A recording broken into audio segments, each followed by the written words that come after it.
আজকে একটা ছোট্ট বোয়ার ডুংরি করম মেলা মিনি ভ্লগ নিয়ে আসছি। তো এই যে বন্ধুরা, সকালে স্নান টান করে বেরিয়ে গেছি বোয়ার ডুংরি করম মেলা দেখার জন্যে। আমাদের নতুন হাইওয়ে রোড দিয়ে, যে নতুন হাইওয়ে রোড হয়েছে, যদিও রোড এখনও চালু হয়নি, তবু আমরা শর্টের জন্য যাওয়া আসা করছি সাবধানে। তো এই হচ্ছে হাইওয়ের লুকটা, তোমরাও দেখো। আর এই হচ্ছে আমাদের নতুন হাইওয়ের নতুন রূপ। আর দেখো একবার তোমরা আকাশটার দিকে, বাপরে। আর এই দেখতে দেখতে আমরা পৌঁছে গেলাম আমাদের টুল ট্যাক্স, না আমন্ডি টুল ট্যাক্স। আর টুল ট্যাক্সের এইদিকে আমাদের এরোপ্লেন রিসর্ট, এয়ারপোর্ট রিসর্ট যেটা বলি, এখন পুরুলিয়া এয়ারপোর্ট রিসর্ট। এই যে এরপর পৌঁছে গেলাম মেলাতে।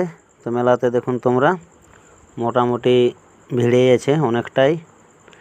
মেলা এরপর স্টেজের দিকে চলে এসে স্টেজের প্রোগ্রাম শুনুন, করম প্রোগ্রাম চলছে স্টেজে।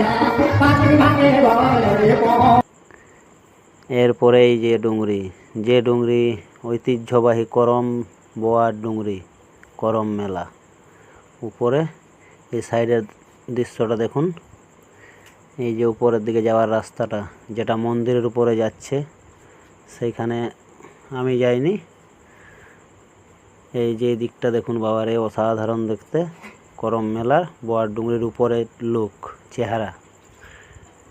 উপরে সবাই যাচ্ছে, আমি অনেকবার গেছি তাই যাইনি, এখান থেকে ভিডিওটা করেছি। এই হচ্ছে বোয়ার ডুংরি করম মেলার ডুংরি। এরপর আমরা ঘর আসছি। ঘর আসার সময় এরোপ্লেন রিসোর্টের রাতের চেহারা, নাইট লুক।